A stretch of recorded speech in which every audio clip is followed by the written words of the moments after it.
another one. All right.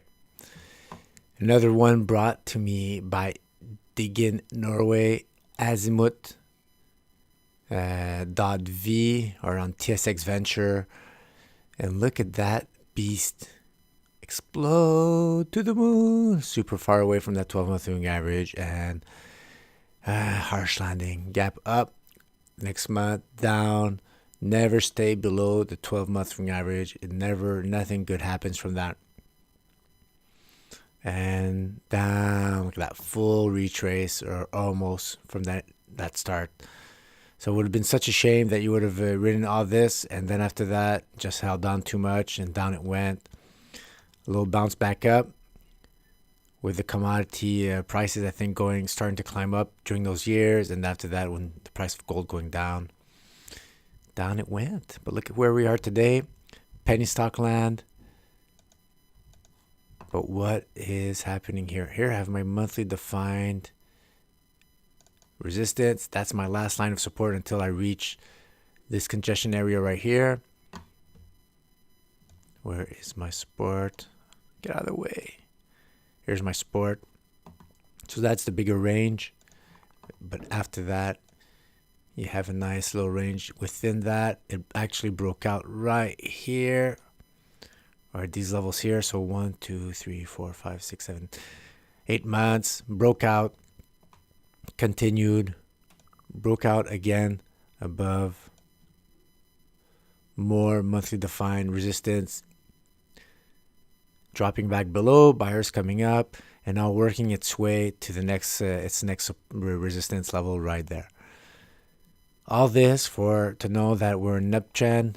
The targets are upwards. You're above an inclining 12-month moving average. Let's just see the measured move. The greedy target.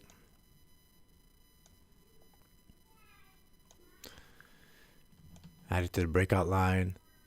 And that would bring me starting to creep up on those previous highs, previous wall. Oh, let's get over here. Previous wall is what I call support and resistance. So that's the next important resistance that we should expect on its way up there. And that's it, guys.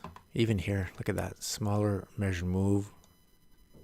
Intermediate patterns, giving targets, bring the price action upwards, making it morph, creating bigger patterns. And now that target is about in this congestion area right here. So upwards, upwards, upwards on the monthly candle chart for Azimut Exploration. So what do we have here? Okay, we could compare it to the SPX, but what we like to do with miners is also add the Mansfield. We could compare it to the juniors. Okay, right here.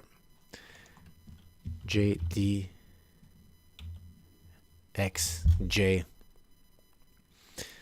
It's most likely a junior. We could also compare it maybe to the rest of its field. Green overlay, remember, inclining. You're above an inclining 30-week moving average, outperforming the SPX. And this is actually, it's on the monthly. It takes time, so the smaller time frames start rolling over first. I already had, I'm going to zoom in.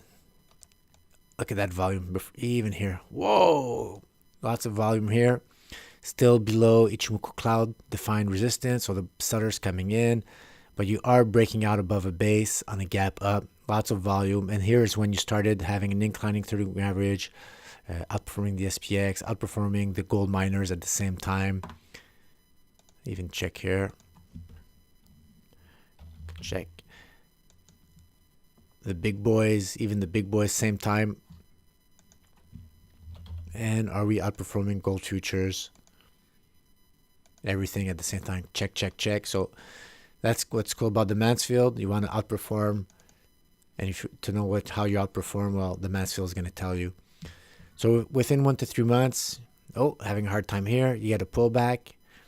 And that's the closest we got right here. Pull back close to that monthly defined support. 30-week average catching up. So perfect stand right here. You don't get in. That's embryonic breakout. There's still some challenges, some weight of evidence you need to collect in your favor. Oh, up, down, and now back up. And this area right here, you couldn't have gone in right now. You would have had to wait for maybe on a daily close. You could have anticipated this turnaround on the weekly chart, or else sometimes it just moves up fast. It's hard, so you need to wait. Maybe here, next level, challenge that target, down, up, and right here. If you think this is too far away from that 30-week average, you could actually wait for a pullback. Could be close to that area because the price action is going to keep moving or moving sideways, but you're lowering your risk because you'll be protected by an inclining 30-week average. You'll be protecting by support, by resistance turn support here from even this small pattern here. Weekly right there, but more so right here on that consolidation, that breakout, that is now support. So all that combined together, 12-month average, you're still above it. It's even more inclined, more thrust. It's all good. There's no stress to get in, missing the price, missing the action. So Azimut is looking pretty sweet. And I like checking on the monthly, fast stock monthly. I don't always do it, but it really gives you, forget the price action. I could just, could that work? No, that double click here. Okay, well, it's not super pretty. When you're up here, you're in an uptrend, the power zone, small uptrend here. Right here above. Even here, you had a good sign. So here, you had a diagonal trend line that you overcame. Overcame doesn't mean it's going to go back up. Horizontal trend lines are always better. Break above, going into the power zone, the bull power zone, and then you're riding it up. And when you cross back across, back down, that's when you know that you could be in trouble. And right here, overcame, crossed over, and that we're in the power zone right here. So who knows how long that's going to last. That's when you respect the rules. You let the price action dictate it. Don't get emotional. Wait for your violations of those moving averages before you exit. Do the Weinstein way. But until then, you don't know how long that's going to last. And technically, if it gets you out very shortly after a few 4 or 5 months, you're out. And if it lets you ride this crazy, insane ride right here, never closing below that 12-month average, pulling back, no, getting back above, sideways move, up.